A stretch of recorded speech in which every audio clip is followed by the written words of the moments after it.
What's up, y'all? Echo here, and today I'll be recommending y'all some good LGBTQ manga that I've come across. I thought it'd be appropriate to make a video based on this, seeing how it is Pride Month. Speaking of which, happy Pride Month! I know it can be hard to come across manga with good representation, as fetishization is all too common in this industry, but if you dig, you'll really be able to find some gems. So, without further ado, let's get started.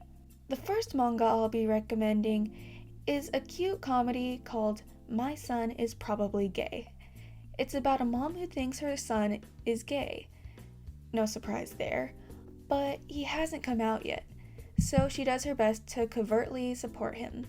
The son is very obvious about it, but still tries to hide it, and it's really wholesome to see their interactions.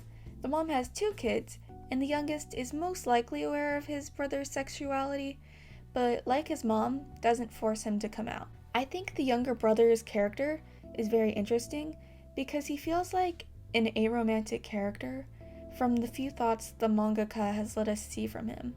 I may be wrong, but it would be nice to see some aro rep, as it's not very common.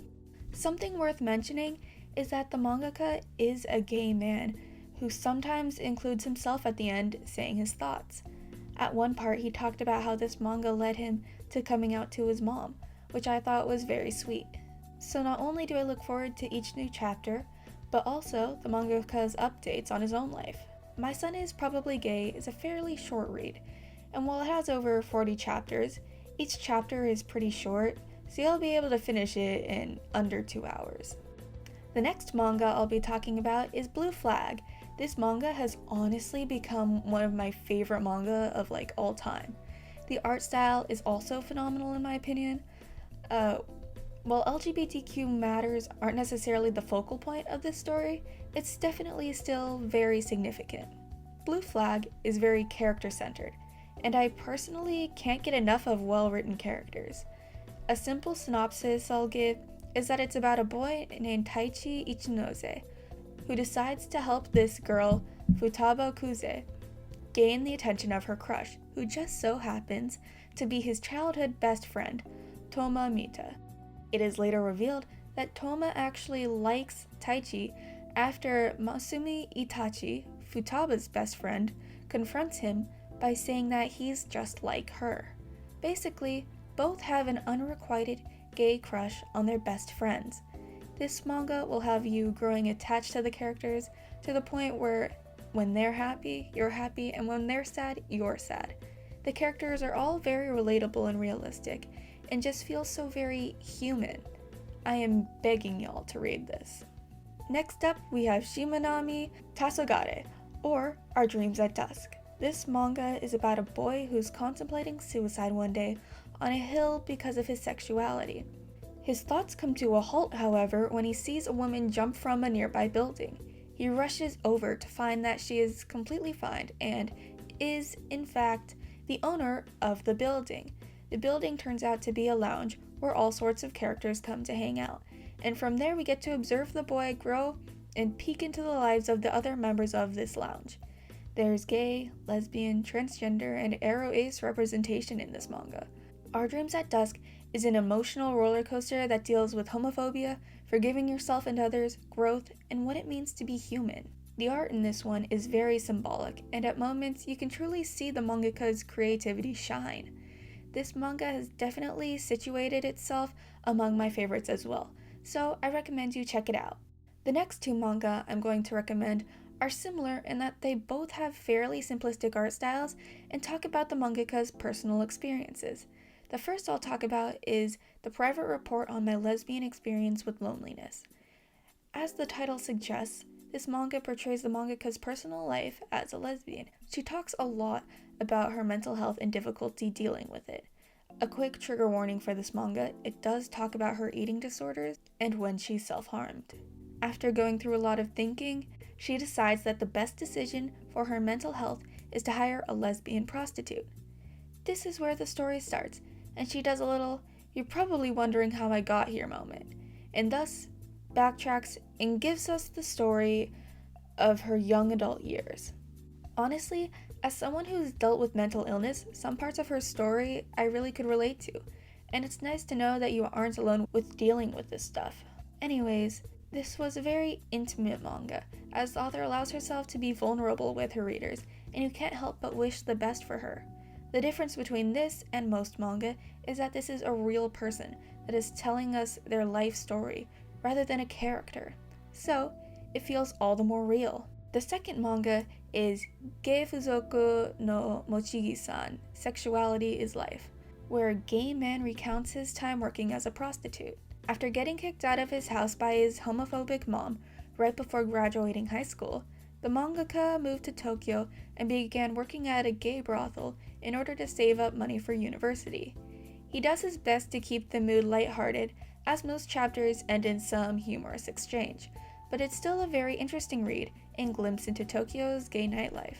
After I finished reading, I went to check out the mangaka's Twitter and found that he had almost 600k followers. Hopefully he makes as much money as he needs now, as, once again, this is a real person we're reading about. There's something very raw about reading these two manga. So, I recommend you check out both and support both creators, and who knows, maybe you'll get a life update through their art about how they're doing much better. Next, I'll be talking about Boys Run the Riot. The main character, Ryu, is a closeted trans man that struggles with dysphoria and fitting in. On their second week of school, Sato-jin, a student that would have been a third year had he not had so many absences, transfers into his class. He appears to be the type of guy to stick out, so Ryu judges Sato a bit harshly by his appearance at first. But after a few events, they end up deciding to work on a clothing brand together. At the moment, there are only 8 chapters of this manga out right now, but I'm so excited to see where it goes from here. From what I've seen in comments online, trans men find Ryu to be a somewhat relatable character. It's not just Ryu though, as I feel like the main characters are all relatable in their own ways.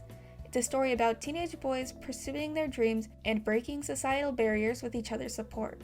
In a way, this manga reminds me a bit of Blue Flag because of its art style and story centered around characters, and if it's going to be anything like Blue Flag in character depth, that will make me love the manga all the more. I highly recommend you read this manga and wait in anticipation with me for the next chapters. The next manga I want to talk about is Ototo no Oto, or My Brother's Husband. This is a manga that tackles LGBTQ issues, grief, and acceptance. We see most of the manga from Yaichi's viewpoint, who is a single father raising his daughter Kana. One day, a foreign man shows up at his house who turns out to be Yaichi's brother-in-law, Mike. Yaichi's brother-in-law had moved to Canada and married Mike there, and had also passed away about a month prior. Yaichi isn't outwardly homophobic, but he struggles with how he should act around him because of Mike's sexuality. He is able to go through some character growth and realize that Mike is just a normal, ordinary person by being around Mike and his daughter Kana. Kana's insight is actually more important than you might think, because despite her being a kid, she lacks the prejudice that is taught to grown-ups. We can actually learn a lot from a child's simple and open-minded thinking. This manga left me glossy-eyed and has many heartwarming as well as heart-wrenching moments.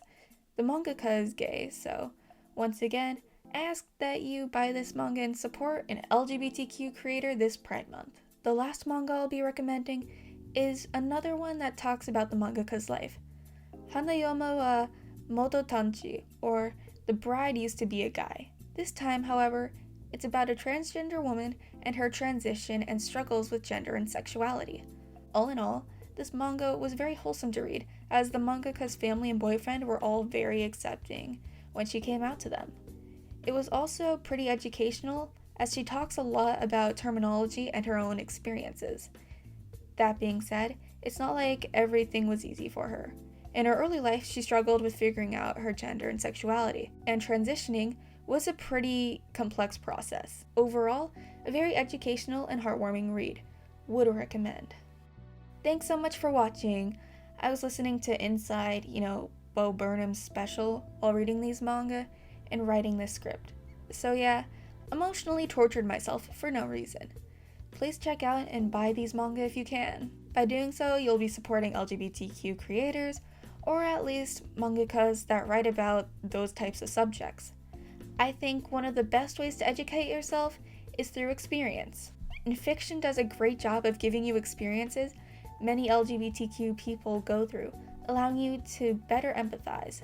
So, if you want to be a good ally, a great way to do it is supporting our LGBTQ creators as it allows them to continue making similar content. And, of course, if you are a part of the community, these types of works really let you know that you're not alone and it's okay to be yourself. Happy Pride, y'all, even if it's the end of the month. I might make a part 2 of this, or maybe make it an annual thing.